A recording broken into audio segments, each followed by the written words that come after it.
Okay, magandang araw po ng linggo sa inyo mga kababayan at mga ka-explore. Napakagandang araw ito ngayon, linggong-linggo.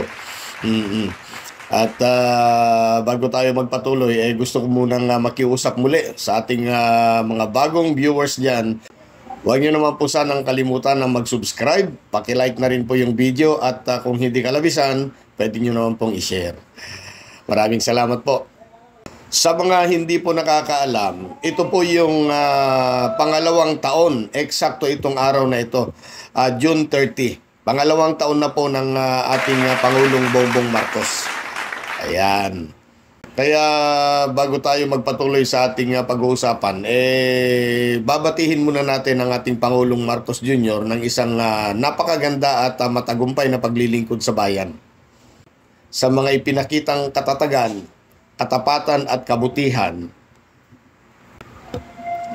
nawa ay patuloy siyang gabayan ng nasa taas para lalo pa niyang mapasaya at mapagyaman ng bansang Pilipinas. Sa mga loyalista at marami pang naniniwala at nagtitiwala kay PBBM, sana patuloy po ninyong suportahan at huwag gayang sirahin lamang ng iilan. Ikaw kaibigan, ano masasabi mo sa 2 taong panunungkulan ni Pangulong Bongbong Marcos? Paki-comment naman.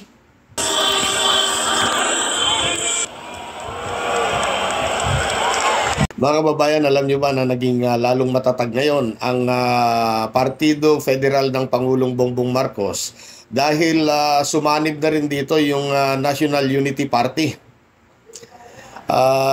Siyempre, alam natin lahat na ito ay paghahanda sa nalalapit na eleksyon, itong midterm election sa 2025. Bali, pangatlo na ang NUP sa mga partido na nakipag-alyansa sa partido ni Pangulong Marcos. At tinawag nila itong Alyansa para sa Bagong Pilipinas, kung saan nagkakaisa sa paniniwala. When people come to us and say, pampolitika lang yan, nangyari lang yan dahil sa eleksyon, parating na ang eleksyon. Well, we cannot deny there's truth to that. We have to organize ourselves for the next election. But we organize ourselves, that's not a marriage of convenience. When you hear that phrase, marriage and convenience, then let us answer them. No. Unity is in fact our ideology. Yun, mukhang tinamaan si BP Inday Sara. Tinamaan siya sa sinabi ni Pangulong Marcos. Matatandaan kasi na sinabi dati ni BP Sara na wala na daw yung Uniteam. Wala na yung Uniteam pagkatapos lamang ng eleksyon. Diriin po ninyo yan. Ibig sabihin lamang, wala sa isip at puso. Wala sa isip, puso at diwa ni BP Sara yung pagsapi niya sa Uniteam. Nako. Wala sa kanya yung kahulugan ng tunay na unity. Unity is our ideology. Kung sa Tagalog, teka muna, parang mahirap sa Tagalog to. Ang pagkakaisa ay ang ating ideolohiya. Bahala na kayo. Ano po bang ibang term pa ng ideolohiya? Or parang nabubulol ako dito sa Tagalog ng ideology Ideolohiya. Teka, bahala na kayo. Parang ano yata yun parang paniniwala o pwede rin sigurong parang filosofiya. Bahala na. At lalo pang lumakas, nako mga kababayan, ito pong partido or itong Uniteam ngayon, itong bagong Uniteam Kaya ako nasabing bago kasi wala na yung original na isa. Wala na po si Inday BP Sara. Kaya ito, parang bago na ito. Pero hindi naman bago. Dati na ito pero bagong-bago. Fresh na fresh. At lalong lumalakas pa. Lalong-lalo na ngayon.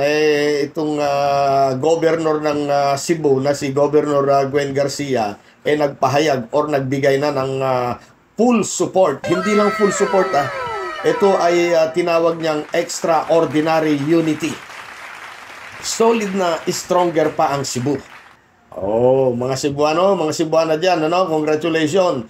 Napakabait ang inyong gobernador. Alan, you're right here on it.